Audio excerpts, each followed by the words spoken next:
Bonjour à tous. Je vais inviter tout de suite Laurent Grandjeau, Olivier Dupré et Tony Jariot pour nous parler de FinOps. Je vous invite à monter sur scène, messieurs.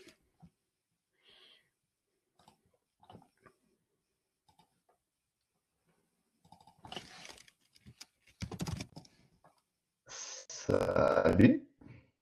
Bonjour. Olivier. Hop. Et le titre, quoi. Bonjour à tous. Alors, j'ai un Tony sans nom, je suppose que c'est Tony. Vous allez me confirmer tout de suite, de toute façon. Ouais, je crois que c'est lui, Tony, son nom. Ah, impeccable. Bonjour, Ça lui messieurs. ressemble. Bonjour. Je vous laisse, c'est parti pour 45 minutes avec les questions. Voilà, il y a un chat et là, je dis ça pour les spectateurs, n'hésitez pas à mettre les questions dans la colonne Q&A qui permet aussi de voter pour les questions qui vous intéressent. Voilà, bonne conférence, messieurs. Merci à toi, Alexandre. Alors, attendez que je partage mon écran. Eh Hop. oui. Et pour des questions de propreté, on va juste éteindre nos caméras pendant qu'on parle, pendant qu'on ne parle pas, pardon, et on aura juste la caméra ouverte du speaker. Comme ça vous mettra plus d'espace pour le slide. Eh ben, je reste en place alors. Bonjour à tous et bienvenue dans cette salle, à cette émission de Cloud Nord. Aujourd'hui, nous allons vous parler FinOps. FinOps et on va s'orienter plutôt cloud, vu le nom de l'event. Il y a plusieurs raisons qui ont pu vous amener dans cette salle. La première, c'est que vous connaissez pas FinOps, vous savez pas ce que c'est, vous avez envie de découvrir. Bienvenue à vous. Une autre raison serait que vous exploitez des serveurs dans un data center, vos propres locaux, peu importe, et que vous pensez à faire une trajectoire vers le cloud en imaginant que ça puisse vous faire des économies. On va vous montrer qu'on peut faire des économies dans cette trajectoire-là et donc bienvenue. Ou alors vous avez déjà fait le trajet vers le cloud et vous êtes revenu parce que la facture s'est avérée bien plus grosse que prévu. Et donc on va vous montrer comment vous auriez pu contrôler cette facture et éviter cette désagréable surprise. Une autre piste encore serait que vous êtes déjà dans le cloud et vous cherchez à optimiser vos dépenses. Vous vous dites qu'il y a peut-être moyen d'aller réduire un petit peu vos coûts et c'est le bon endroit justement pour en parler et la mise en place de la démarche FinOps va répondre justement à cette attente. Avant de rentrer dans le vif du sujet, on va se présenter rapidement tous les trois. Je suis Olivier Dupré, je suis Cloud Solution Architect chez Sogeti. Et évidemment, je fais du FinOps pour vous en parler aujourd'hui. Bon, the floor is yours. Oui. Allez, on va commencer par moi. Tony Jariot, architecte solution chez Sogeti. J'interviens régulièrement pour mettre en place des plateformes sur le cloud, différents clouds, principalement GCP, AWS et d'autres clouders français. Voilà.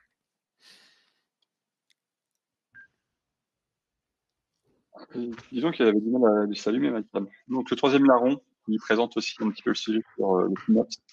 Laurent Grandjeau, je travaille aussi avec mes comparses Tony et Olivier sur les principaux clouders AWS, Azure et GCP, Cloud Solution Architect aussi, et j'aide globalement les clients à aller à faire leur move to cloud de on-prem vers des clouders, principalement sur des technologies plutôt orientées container, Kubernetes, plutôt PaaS et serverless, plus qu'infra.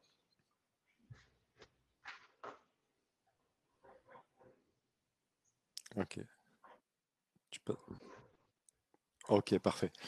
Donc, dans le monde des ops, on entend couramment parler des DevOps, des SecOps, et un nouveau venu est apparu, FinOps. Pour notre plus grand bonheur, c'est ce qui nous amène aujourd'hui à ce meet-up. Le FinOps a pour objectif de rapprocher des mondes qui sont aujourd'hui éloignés entre les gens de la finance, ceux de la technique, et pour amener à ce qu'ils puissent parler et collaborer entre eux. L'approche FinOps peut aussi bien être appliquée sur de la consommation des clouds publics, mais également des clouds on-prem. L'objectif du FinOps, ça va être d'apporter une structuration où on va mettre en place une organisation centralisée qui devra porter la vision stratégique de l'entreprise en recueillant le besoin des équipes, aussi bien projet, technique,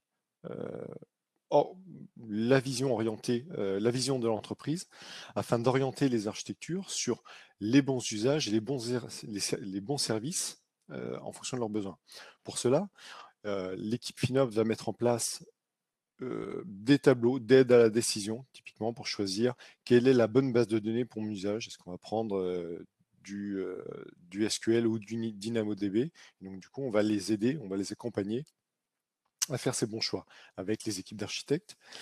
L'objectif étant de rationaliser les efforts. L'équipe FinOps aura également en charge le contrôle du budget et des coûts et des services whitelistés de manière centralisée.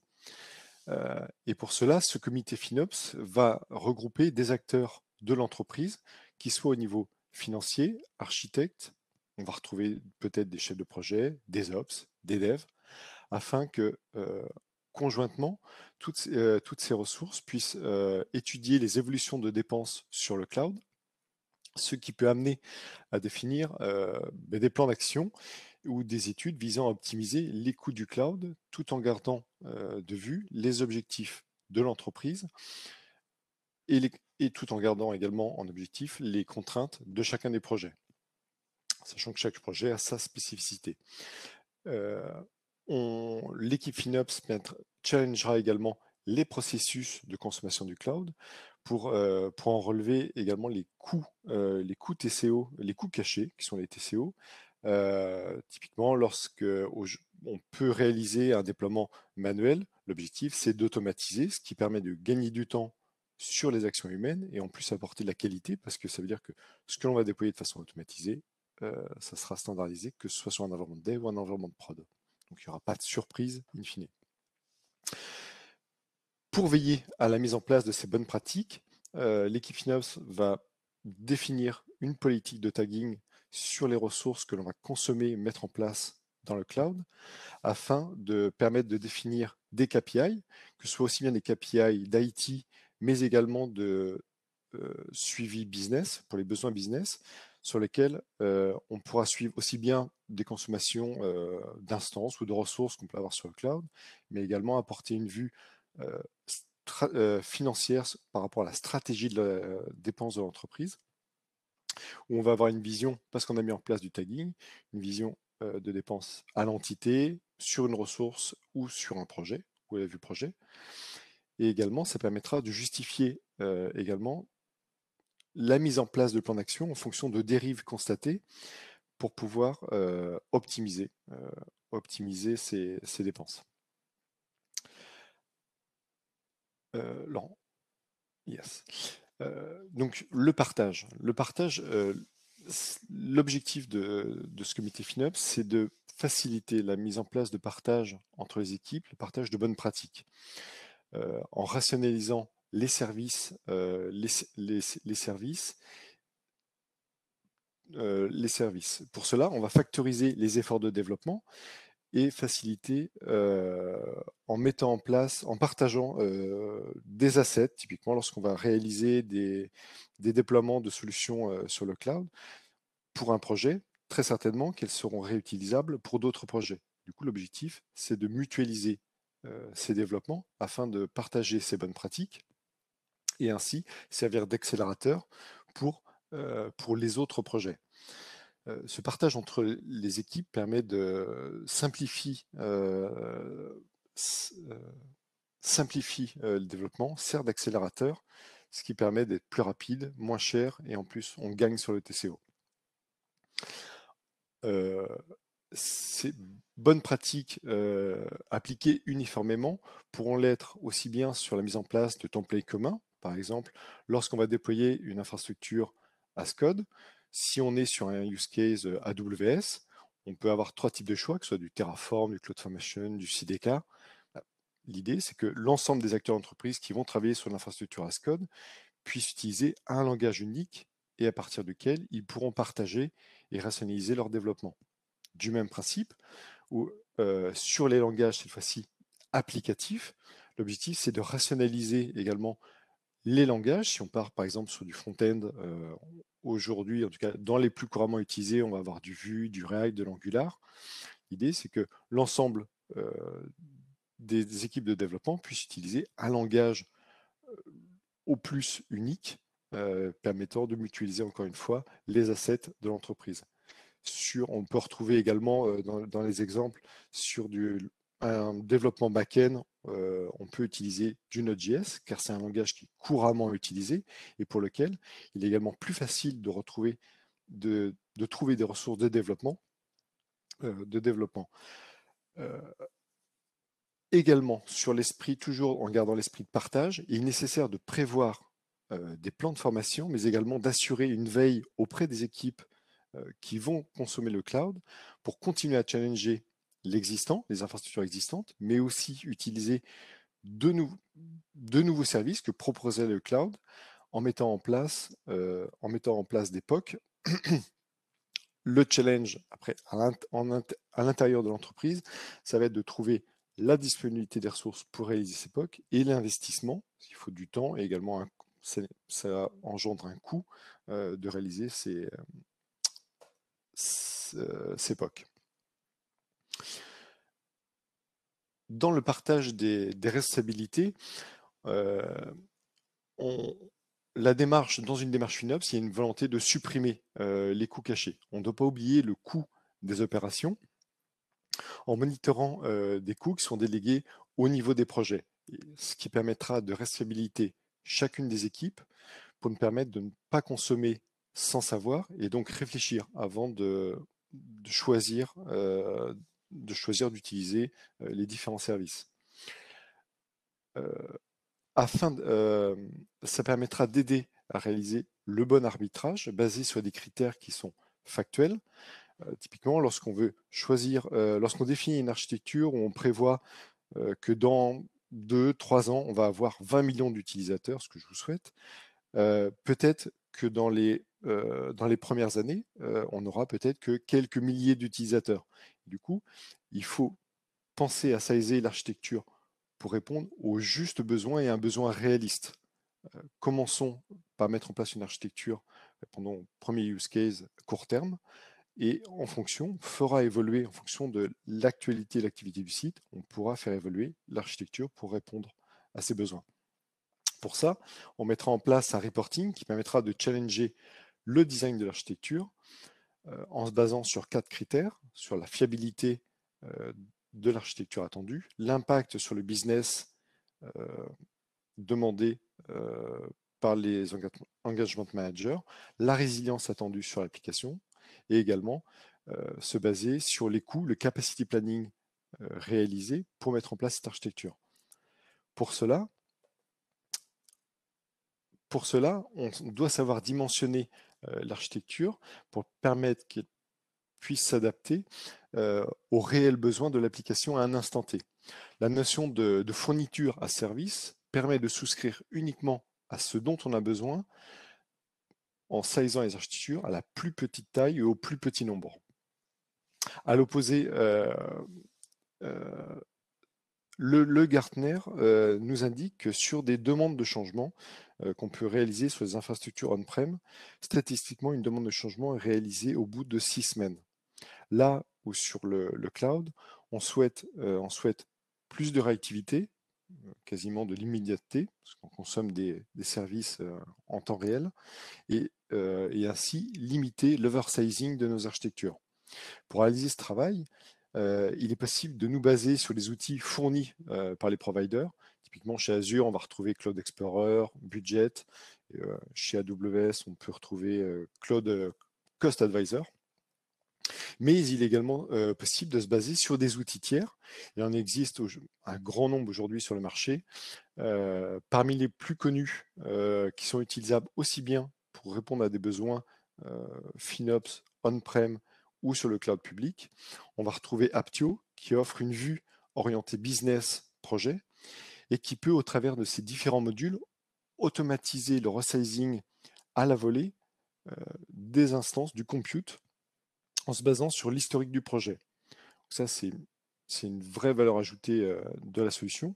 Et également, au travers de ces modules IT Business, qui proposent des pistes d'optimisation, que ce soit le changement d'instance, le changement de type d'instance, que ce soit le resizer up ou down, et également va proposer des actions type, ça serait bien de souscrire une réservation d'instance pour économiser sur les coûts du cloud. Un petit dernier, Cloud Checker, qui au-delà d'apporter une vue fine de consommation de l'ensemble de nos comptes présents sur le cloud, il propose des pistes pour densifier et optimiser l'architecture et également permet de centraliser au travers de la solution un inventaire de l'ensemble des ressources consommées sur les clouds. Ça peut être extrêmement pratique pour avoir une vision globale de ce qui est mis en place sur les différents clouds que l'on a déployés. Il offre également en plus une vue sur les applications, sur l'application de bonnes pratiques, de règles de sécurité. L'estimation de coût d'une application peut s'avérer vite très complexe, le coût pouvant varier en fonction du trafic, de la bande passante, de la réservation des ressources et de toutes les interactions sur la mise en place de cette architecture. Pour cela, on va avoir différents axes d'optimisation simples à mettre en place, que ce soit typiquement lorsqu'on met en place des snapshots, bien penser à mettre en place une rétention pour supprimer les ressources non utilisées, donc ça on va l'automatiser. Dans les autres axes d'optimisation, lorsqu'on choisit des instances avec une CPU et une RAM définie, on peut également choisir si on a un pic d'activité sur nos applications, que ce soit le matin, le soir, en fonction de l'actualité. On peut choisir des instances de type burstable, ça veut dire qu'on a la possibilité de consommer de la CPU au-delà de celle définie par l'instance sur un ratio donné dans la journée. Ça peut être extrêmement pratique, ça permet d'avoir un effet de débordement. On peut également, dès lors que nos machines sont utilisées, les computes sont utilisés à plus de 10 mois dans l'année, on peut penser à utiliser des instances dites réservées, ce qui nous permettra d'économiser jusqu'à 70% du coût de la machine. Ça peut être un réel gain dès lors qu'on a beaucoup de compute déployés sur le cloud. Toujours dans un aspect d'optimisation du cloud, il faut également penser à l'infrastructure as code, que ce soit sur le déploiement de l'infrastructure, en mettant en place le déploiement au travers de code Terraform, CloudFormation, Ansible, etc. Et également automatiser le déploiement applicatif au travers de la mise en place de pipelines. Pour finir sur ce volet-là, on peut également optimiser le coût en mettant en place les environnements pour les équipes de dev uniquement pour répondre à leurs usages. C'est-à-dire qu'on va builder des environnements dev on demand, donc qui seront détruits en fin de journée, ou dès lors que l'équipe de développement n'a plus besoin de cette infrastructure, l'environnement est automatiquement détruit. Après, pour d'autres environnements hors production, on va retrouver du test, de l'intégration, de la qualif. Typiquement, ces environnements, toujours dans le but d'être optimisés, peuvent être éteints la nuit, ce qui permet d'économiser également sur ces environnements de non-production. Après, on va retrouver des environnements de pré-prod et prod qui sont en général toujours allumés à 100% du temps, permettant de reproduire sur les environnements pré-prod ce qui se passe en prod. Donc là, on va pouvoir songer à la mise en place de réservation de ressources parce que ces instances sont allumées 24/24. Donc, 24/24. Tac. Yes, merci Laurent. Le mot d'ordre. Pour la haute disponibilité, le mot d'ordre, c'est de ne pas réinventer la roue. Pour faire écho au sujet de right sizing, il faut se poser la question sur la capacité des services à répondre aux besoins métiers, mais il ne faut pas oublier la notion de haute disponibilité, scalabilité.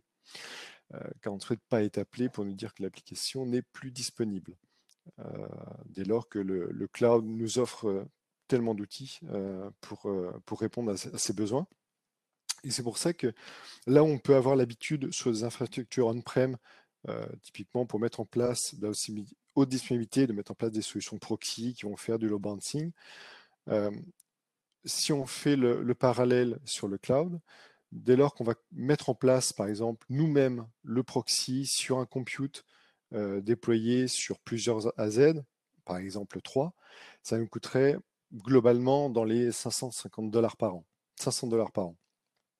Si on rajoute des coûts de maintenance, le coût opérationnel, le coût de la gestion de la sécurité, on va arriver globalement, TCO compris, à peu près à $1000 par an pour maintenir une solution de proxy taillée au minimum, sans gestion de scalabilité. Alors que si l'on consomme directement le service du cloudeur, où il va nous proposer une solution de load balancing qui va gérer cette solution de proxy qu'on abordait dans ce use case, ça nous coûterait globalement dans les $200 par an. Donc, sachant que ce load balancing, lui, va automatiquement gérer la scalabilité, toute la partie patch management, etc., est à la charge du cloudeur. Ce qui nous permet pour nous de mettre en place, de profiter de ce temps qu'on n'a pas à gérer, donc cette maintenabilité, pour passer sur la valeur ajoutée sur d'autres services pour l'entreprise. Là, je laisse la main à Olivier. Le temps que le micro se mette en route, vous m'entendez? C'est bon? Ok, a priori c'est bon. Donc, pour continuer dans la lignée de ce que nous disait Tony, on a vu, on a une démarche de mise en place de right sizing, on a une démarche de mise en place de haute dispo et des choses comme ça. Très bien, mais cette démarche-là, elle va très certainement impliquer de repenser l'architecture. Parce que toutes les applications ne sont pas prêtes pour faire de la haute dispo, toutes les applications ne sont pas prêtes pour être redimensionnées en live avec des principes d'auto-scaling. Donc, c'est là où on va mettre en place dans notre démarche FinOps une démarche d'architecture en face pour adapter ce qui peut l'être et voir où c'est qu'on va pouvoir réussir à faire des économies grâce à une remise en cause de l'architecture. Il y a une approche qui nous aide dans cette démarche-là, sur cette trajectoire-là, qui est l'approche des 6R, dont beaucoup d'entre vous ont dû entendre parler déjà. Mais je vais vous la présenter de manière un petit peu différente que celle qu'on a l'habitude de voir, pour avoir vraiment une approche FinOps et mettre du FinOps en face des 6R. Donc le premier R, je vous les parcours quand même pour vous les représenter, hein. Le premier R, c'est le retire. Retire, donc la retraite, mise à la retraite. Dans une démarche FinOps, au moment où on va mettre en place notre démarche FinOps, ou au moment où on va faire nos points réguliers FinOps au niveau du comité, du même nom, on va se poser la question, est-ce que cette application-là, elle continue d'avoir du sens? Est-ce qu'elle continue à être utilisée? Est-ce qu'elle a une raison d'être? Alors, cette application, ce service, cette VM, peu importe de quoi on parle, mais en tout cas, est-ce que cette chose qui nous coûte de l'argent, elle a du sens et elle doit continuer à exister? Si d'expérience, hein, ça fait partie des sources de gaspillage que j'ai pu voir, que ce soit sur des data centers comme des clouders. On a des choses qui sont là et plus personne ne sait pourquoi elles sont là. Et donc, elles continuent à nous coûter en exploitation, en maintien en conditions de sécurité, etc., etc. Et puis, évidemment, en électricité, réseau, autres, alors qu'elles n'ont plus aucune raison d'être. Donc, on les débranche et on fait, l'air de rien, déjà des économies. Ça demande un effort qui est vraiment minimum et l'optimisation financière derrière, elle n'est pas négligeable. Le deuxième R, ça va être le retain. Donc, ça fait écho à la notion de frugalité dont parlait Tony. On vise 20 millions d'utilisateurs, super, mais aujourd'hui, on en a 2000. Donc, on va essayer aussi d'être frugal et de ne fournir que ce dont on a vraiment besoin. Donc, dans cette même logique, dans une démarche architecturale, ça va être une logique de reuse, en fait, de se dire, est-ce que les applications que j'ai déjà, est-ce qu'elles conviennent à mon besoin? Est-ce qu'elles ne le coûtent pas déjà en grande partie? Est-ce que j'ai besoin d'aller développer une application supplémentaire ou de déployer, d'acheter et déployer une appli supplémentaire pour venir réussir à couvrir mon besoin. Ce qui a un coût qui est loin d'être négligeable. Et cette logique de retain, reuse, elle va nous permettre aussi de contenir le budget, de pas venir exploser nos coûts. Le troisième art, qui est certainement le plus célèbre, c'est la logique de rehost. Et en tout cas, c'était un des premiers avec l'avènement du cloud. On le connaît également sous le nom de lift and shift. Donc là, le lift and shift, principe très simple, j'ai une VM dans mon data center, je la coupe et je la colle chez mon clouder. L'effort est un peu supérieur par rapport au simple fait de débrancher, par exemple. Mais on va avoir un gain alors financier sur l'exploitation de la machine qui va être léger, mais on va décaler ce coût sur un coût d'OPEX, un coût d'exploitation lié à notre cloud et à la facture. Mais donc on va surtout bénéficier d'une mise à disponibilité native chez les clouders et d'une résilience fournie par les clouders qui est très largement supérieure à celle qu'on trouve dans les data centers, comme le montrent à peu près toutes les études qui comparent à la dispo data center versus cloud. Le quatrième art, c'est une notion de repurchase. On pourrait croire que ça s'oppose un petit peu avec le retain. Là, on est plutôt dans une logique de se dire, OK, qu'est-ce que je peux mutualiser et quels sont les services que m'offre mon clouder qui vont permettre de mutualiser des efforts. Très simple, qui parle à tout le monde, la notion d'API. J'ai des API, j'en ai 10, mettons.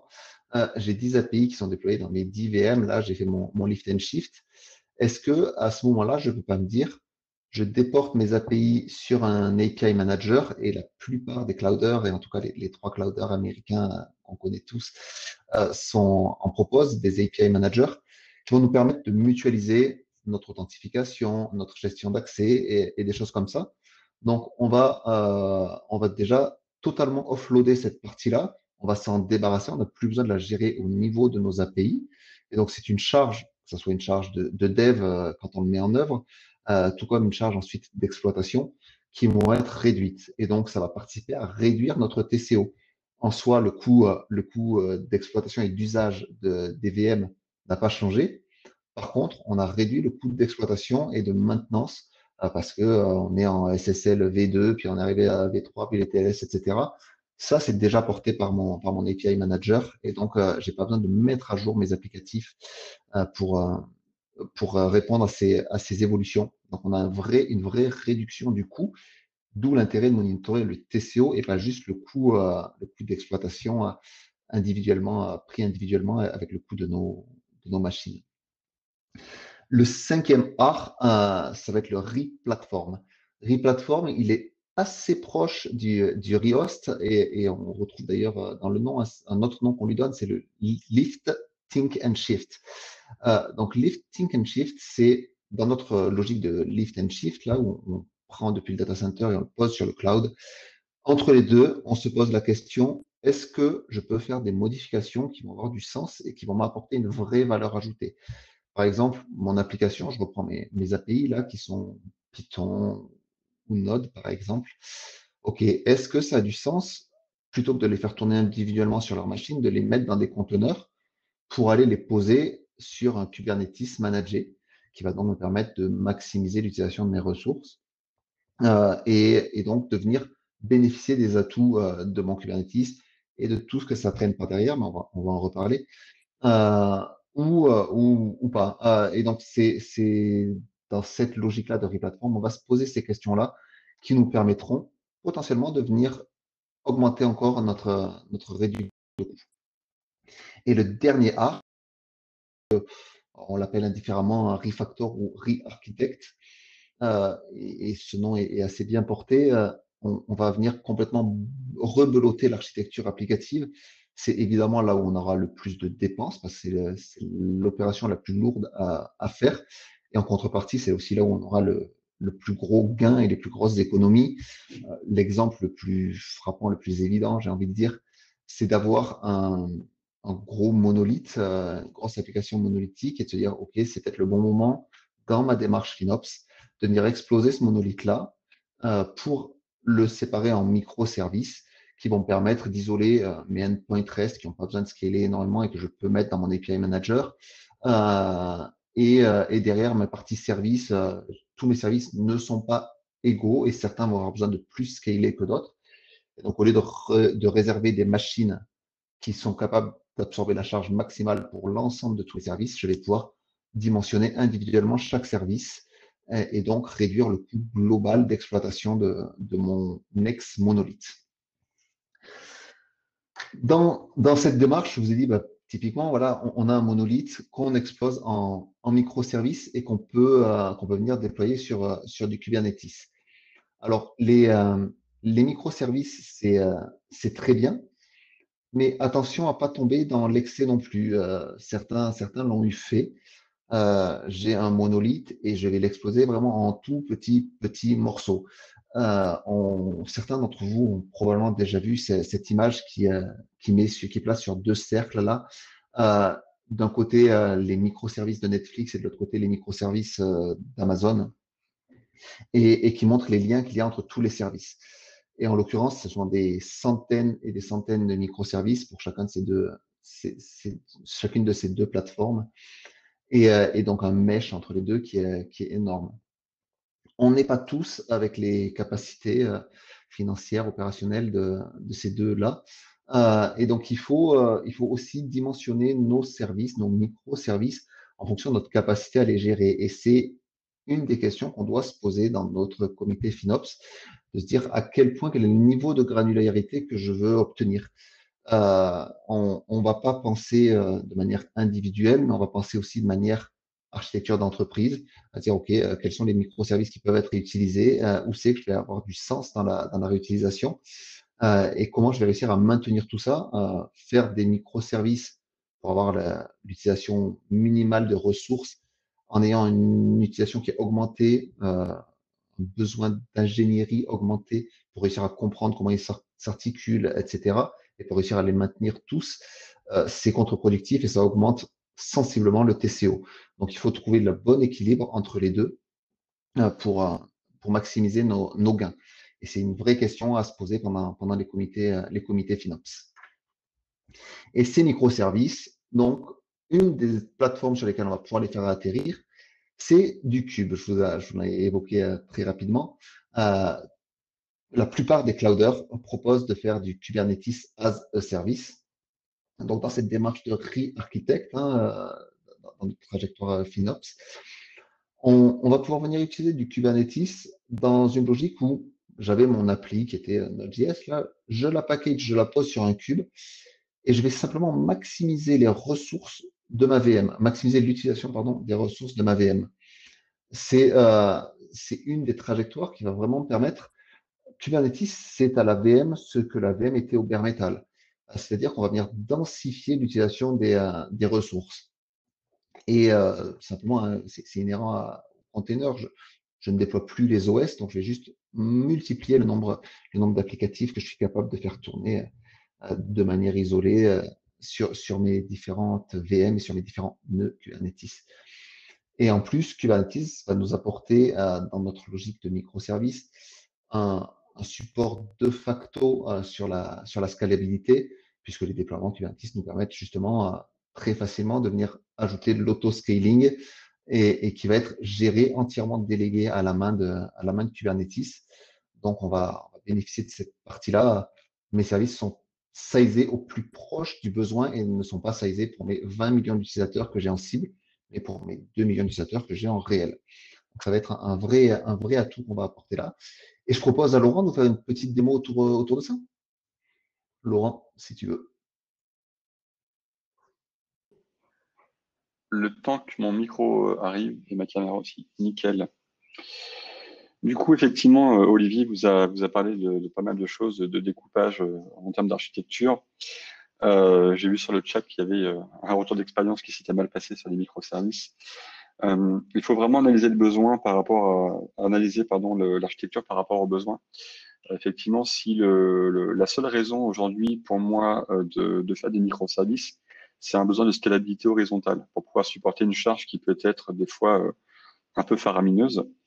Le reste, donc le découplage entre services, la possibilité de déployer des microservices indépendamment les uns des autres, pour moi, ce sont des conséquences de ce découpage. Mais il faut garder à l'esprit qu'effectivement, quand on découpe ça en microservices, il faut tailler l'architecture généralement pour qu'elle soit stateless, pour ne pas avoir géré de la donnée, puisque si chaque microservice gère de la donnée, on va se retrouver avec des problématiques de cache distribuée qu'on va essayer d'éviter, puisqu'on va rajouter des choses supplémentaires.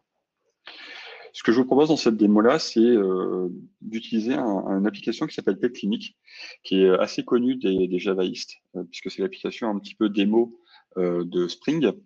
Et l'architecture logicielle de PetClinic, c'est celle-là. Hein, en fait, on a 5 ou 6 contrôleurs qui sont encapsulés dans un jar, qui eux vont taper des repositories. Donc le repository, c'est juste un pattern d'ingénierie logicielle pour pouvoir tout ce que vous voyez en pointillé en fait sur l'écran, c'est un jar en fait.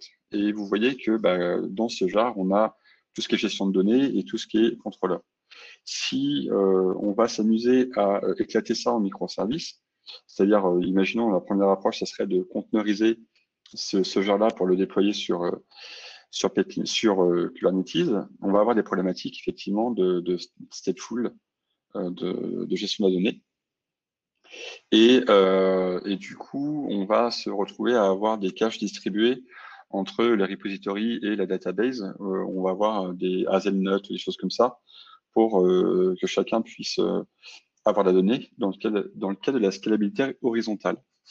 Et dans le cadre de la démo, ce qu'on a essayé de faire, c'est qu'on va réutiliser un projet qui existe déjà. Hein, c'est ce qui s'appelle Spring PetClinic Microservices. Ce sont des gens qui se sont amusés à éclater l'application en plusieurs microservices. Donc, ce que vous voyez en termes de petits carrés bleus, ce sont des containers. Donc, on voit déjà plusieurs choses. On voit déjà que chaque partie du service peut être scalée horizontalement. Donc, on peut multiplier le nombre de containers. 2, 3, 4, 5. Pareil pour les vétérinaires et les visites. Et on voit que chaque service a sa propre DB, donc son propre data store, ce qui nous permet aussi de scaler horizontalement et d'optimiser les performances de l'application avec chacun son propre data store. On a évidemment d'autres choses à côté. Quand on fait des microservices, on a des besoins qui sont inhérents aux microservices, donc qui sont le service discovery. Donc c'est pour ça qu'à gauche sur l'écran, on a un système qui s'appelle Eureka, qui est un projet OSS open source de Netflix, qui nous permet justement d'avoir de l'enregistrement de ces services-là au niveau d'Eureka, et comme ça, chacun peut se retrouver les uns les autres. L'autre besoin qu'on a, c'est que à droite, on a des besoins de récupérer les logs qui peuvent être distribués sur chacun des microservices et les traces aussi qui sont distribuées sur chacun des microservices. Et donc, c'est pour ça qu'on a d'autres carrés visibles ici. Si maintenant, je vais voir un petit peu ce qu'on a fait, je vais peut-être un petit peu zoomer parce qu'il y a des problématiques de lisibilité. Donc, en gros, les slides vous seront envoyés après la conférence où on pourrait voir un petit peu plus en détail ce qui a été marqué. Le principal ici, c'est de voir justement que l'application a été éclatée en microservices et que ces microservices ont été conteneurisés. Donc ici, vous avez les YAML de déploiement de chacun des microservices. Donc on a chaque microservice admin server, API gateway, customer service, discovery server, etc. via des déploiements. On a les services associés, donc qui sont l'exposition de ces services-là dans un cluster cube. Et en bas, dans la fenêtre, je vous ai montré, je peux vous remontrer, tous les pods qui tournent. On a tous les pods ici qui sont admin server, API gateway, config server, qui tournent déjà dans l'application. Et du coup, on se retrouve avec une architecture vraiment éclatée qui nous permet de tirer parti de la scalabilité horizontale inhérente de Kubernetes quand on vient à multiplier le nombre de nœuds qu'il y a en dessous du cluster. Et au final, on se retrouve avec une belle application, voilà, PetClinic qui a été éclatée, où on peut voir que ça tourne sur un cluster Kubernetes. Je vais rendre la main rapidement à Olivier pour nous expliquer la partie serverless et je vous reviendrai sur la petite démo serverless. C'est bon, je suis revenu. Donc, en effet, pour introduire rapidement la partie de serverless, donc on a dit sur la logique re-architect, on a explosé notre monolithe, hein, pour continuer à filer toujours cet exemple-là. On a explosé notre monolithe et on le pose dans des containers cubes. Ça répond en partie à une question de Jean-Yves, mais on y reviendra sur la session Q&A, hein, qui nous permet d'être cloud agnostique, hein. C'est un des atouts de Kubernetes. Je vous ai dit, il est apporté par la plupart des clouders, hein, que ce soit les clouders US, on retrouve également chez OVH, par exemple, en France, et d'autres, bien sûr, hein, les DigitalOcean et consorts. On a un côté cloud agnostique avec Kubernetes. Si on veut pousser, j'ai envie de dire, plus loin la démarche dans notre réarchitecture, on peut aussi tendre vers du serverless qui va nous apporter quelque chose d'encore plus modulaire et surtout qui va nous apporter quelque chose que n'a pas nativement Kubernetes, mais qu'on peut ajouter dessus, hein. C'est la notion de scale to zero, par exemple, qui va nous permettre, avec des functions et lambda chez Amazon, functions chez GCP et Azure et lambda chez Amazon, de venir mettre, dont on parlait tout à l'heure, là, venir les mettre directement dans des fonctions qui, elles, vont être éteintes tant qu'on ne les appelle pas et sur événement, se réveiller et venir rendre le service seulement quand on les appelle. Elles sont nativement scalables. Elles sont donc réveillées sur événement, ce qui veut dire qu'elles coûtent 0 quand on ne les appelle pas. Et elles ne vont coûter que le temps de faire la réponse. Donc, si vous avez une réponse qui se fait en 300 millisecondes, elles vont vous coûter 300 millisecondes d'utilisation de votre ressource infra sous-jacente, qui vous est facturée par le clouder. Donc, on va tendre vraiment vers une optimisation, là encore, des coûts, mais en s'enfermant un petit peu plus, en effet, j'arrive, hein, sur le côté, je suis beaucoup plus dépendant de mon clouder. De la même manière, je vais aller utiliser une base de données serverless fournie par mon clouder. Là aussi, je vais m'enfermer un petit peu plus dans le modèle de mon clouder. On verra les avantages et inconvénients qu'il y a à ça pendant la session Q&A. Donc voilà, c'est un peu l'approche, ce que va nous apporter le serverless. Typiquement, hein, Tony nous parlait mettre du hot dispo. Il nous faut au minimum 3 VM. Globalement, c'est 500-600 euros par an, quel que soit le clouder, en prenant une petite VM.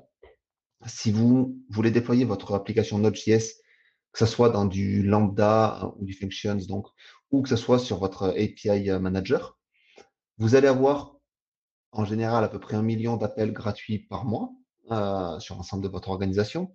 Donc, ça peut déjà répondre à votre besoin. Et si vous n'avez pas 1 million d'appels par mois, ça peut vous faire un coût à 0 sur l'exploitation de votre API. Si vous voulez pousser jusqu'à 150, 100, 170 euros annuels de coût pour votre VM et donc 600 euros pour vos trois VM en achat, ça vous fait des millions d'appels que vous pourriez supporter sur un manager d'API ou sur un serverless functions lambda. Des millions, quand je dis des millions, c'est des dizaines de millions à 170 euros. On est à 74 millions de requêtes par mois sur une lambda. Et on est à 175 euros. Donc, vous faites x3 pour être en achat sur vos VM. Ça vous fait une différence de coût d'exploitation qui, l'air de rien, est importante. Alors, quand on parle d'un seul service, on a fait une économie de moins de 200 euros par an. Si on parle de dizaines de services, tous en achat, on peut commencer à parler de milliers ou dizaines de milliers d'euros d'économie annuelle, ce qui n'est pas forcément négligeable et qui participe justement dans notre démarche FinOps. Laurent, je vois que le temps passe, donc je vais de suite te laisser la main pour parler, pour nous démontrer ça un petit peu justement. C'est toujours sur cette application Pet Clinic. Yes, merci Tony. Merci Olivier, pardon, excuse-moi. Oui, je vais vous faire une petite démo au niveau du serverless.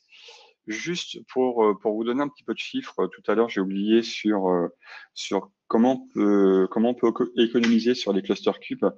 Chez un de nos clients, on a fait l'exercice de faire des chiffrages, de passer de VM traditionnel on-prem sur du cluster cube on-prem et pas chez les cloud providers, et uniquement en prenant des clusters cubes, en passant sur les clusters cubes, pour à peu près 40 000 containers, je crois.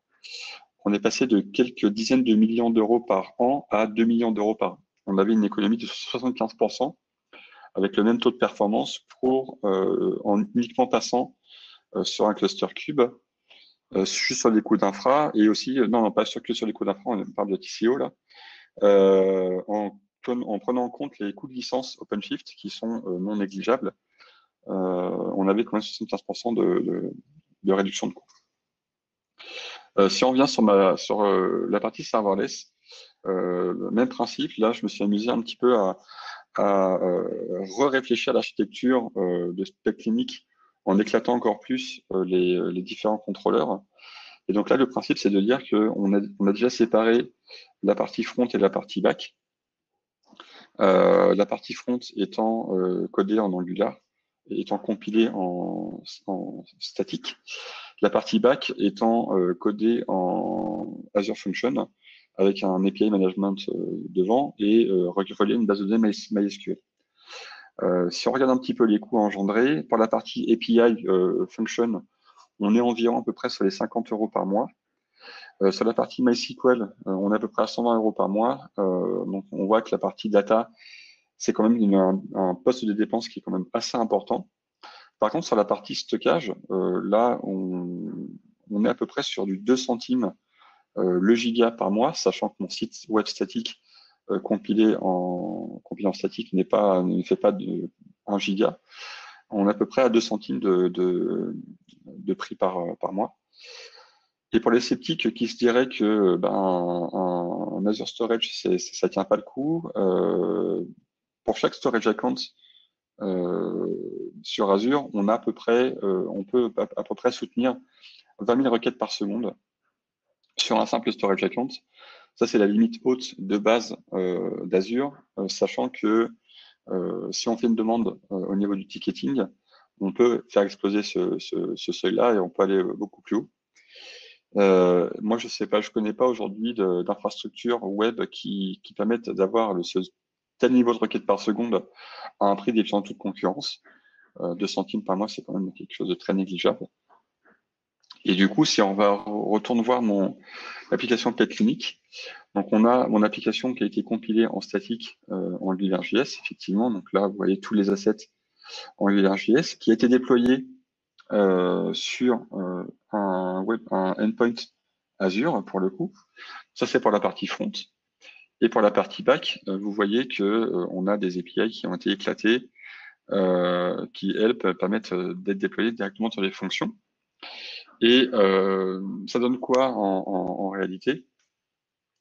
Eh bien, sur la partie API, on a un joli Swagger, effectivement, où on peut directement aller taper nos API et avoir un temps de réponse qui est acceptable.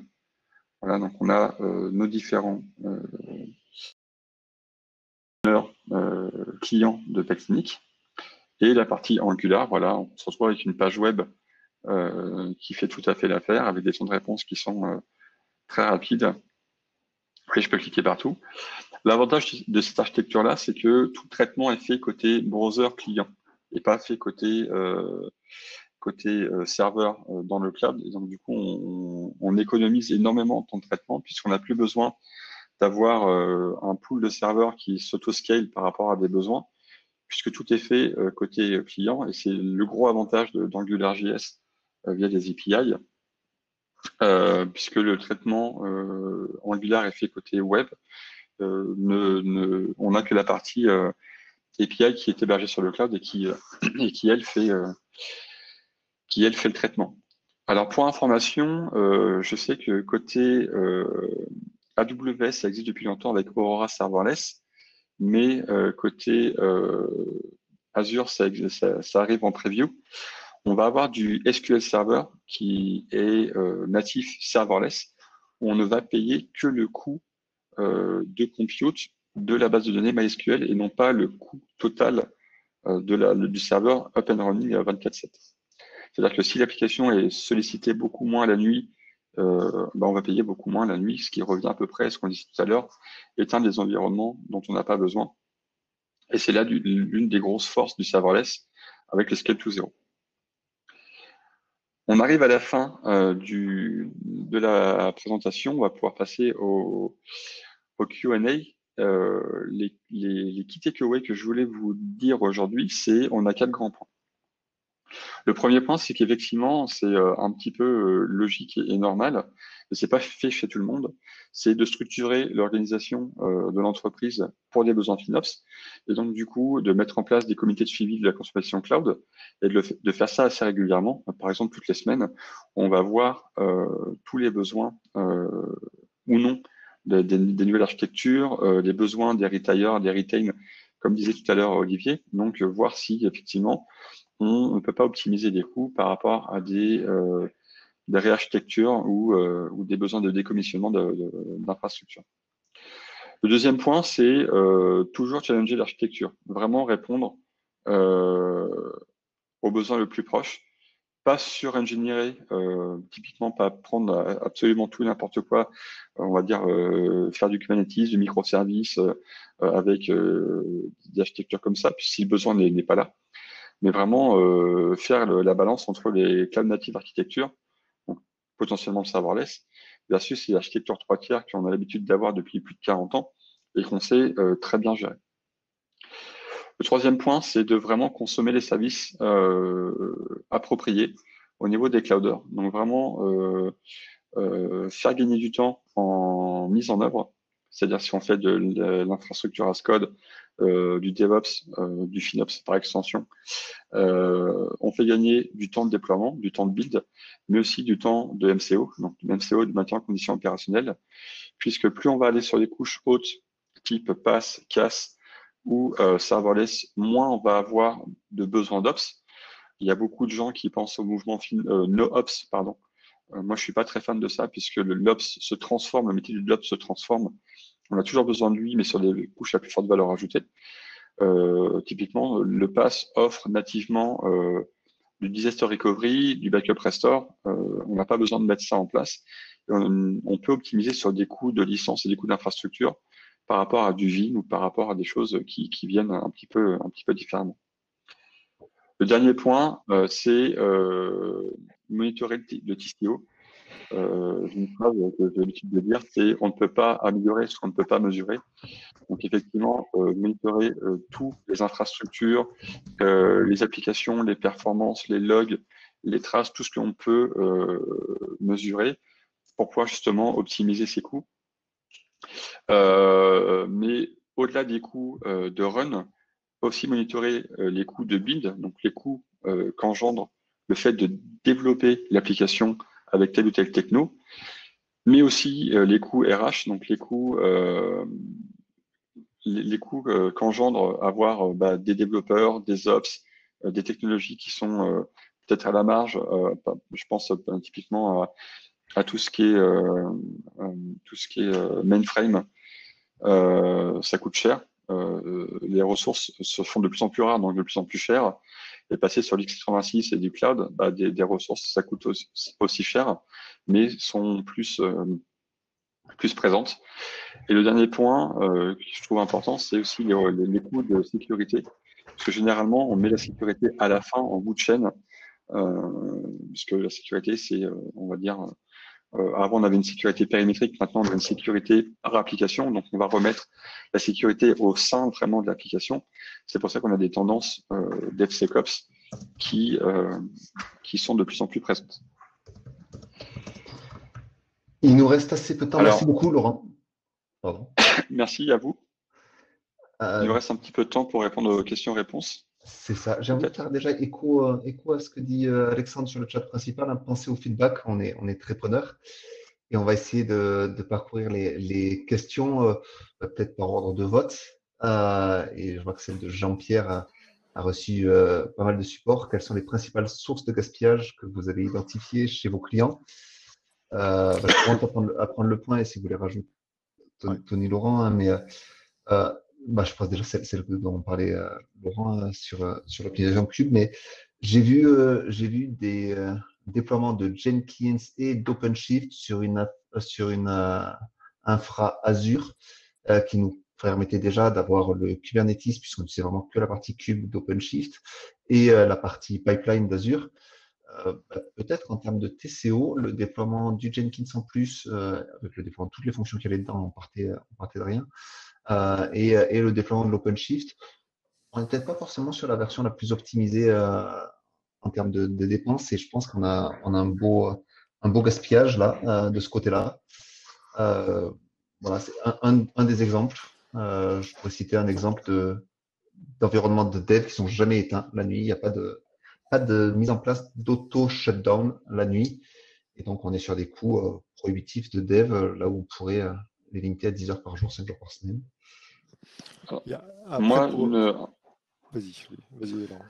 Excuse-moi, Tony. Un exemple que j'ai vu aussi, c'est que beaucoup de gens, énormément de gens, essayent de reproduire ce qu'ils ont on-prem dans le cloud. Donc, on va zapper la partie architecture on-prem dans le cloud. Ce qui est important de voir aussi, c'est que quand on va dans le cloud, on a potentiellement des machines qui sont plus performantes, donc plus récentes que ce qu'on a on-prem. Et du coup, si on fait l'équivalent, par exemple, 2 CPU, 8 GB de RAM on-prem et dans le cloud, les 2 CPU, 8 GB de RAM sont peut-être plus performants et on a peut-être besoin de moins.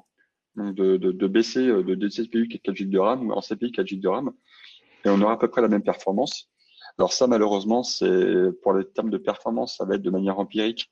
On va devoir faire des test and retry. Mais sur les applications comme Apptio ou CloudCheckr, c'est ce qui va ressortir, pardon, pour déjà baisser les coûts d'infrastructure, trouver la bonne taille de VM. Malheureusement, c'est juste de manière empirique. On n'a pas d'abac en disant si on part de 2 CPU 8 GB de RAM, on va typiquement aller sur du M5 X large parce que c'est comme ça qu'il faut le faire. Et également, dans les principales pistes, en tout cas sources de gaspillage, on voit souvent que les équipes, du fait qu'elles ne se parlent pas, réinventent à chaque fois ou redéveloppent des fonctionnalités équivalentes.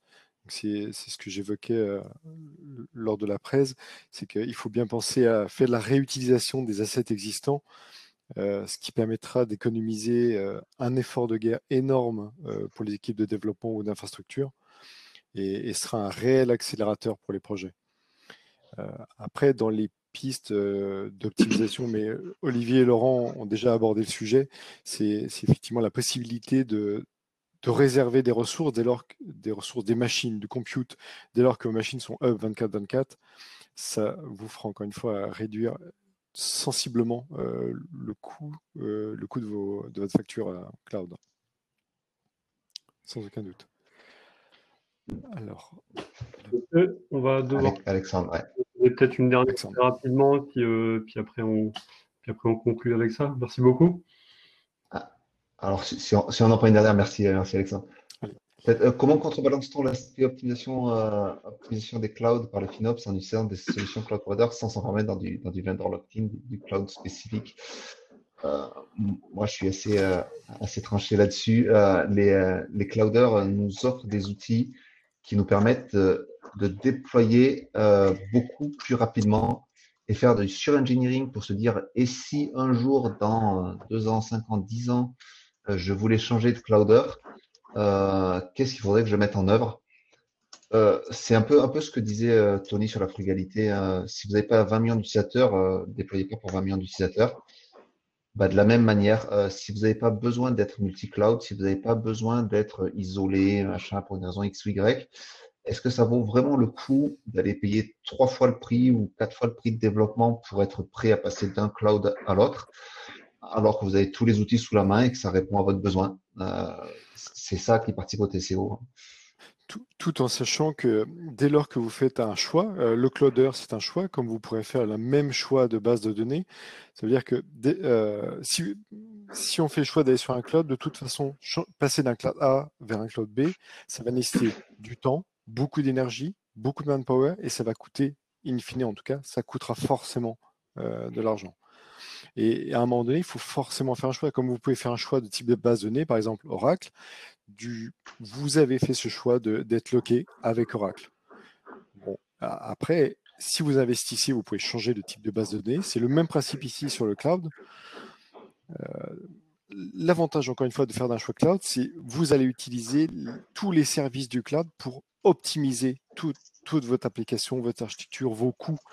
Et c'est le gros avantage. Merci beaucoup, messieurs, Tony, Laurent, Olivier. On va devoir s'arrêter là. Dans quelques minutes, pour ceux qui restent là, il y aura une conférence de Thomas Ranou sur le DevOps multi-cloud avec Kubernetes et Terraform. Voilà. Merci beaucoup, messieurs, encore. Et, je vous dis à très bientôt. Merci beaucoup. À vous tous. Merci beaucoup pour votre participation. Passez une bonne conférence. Merci. Bonne conférence.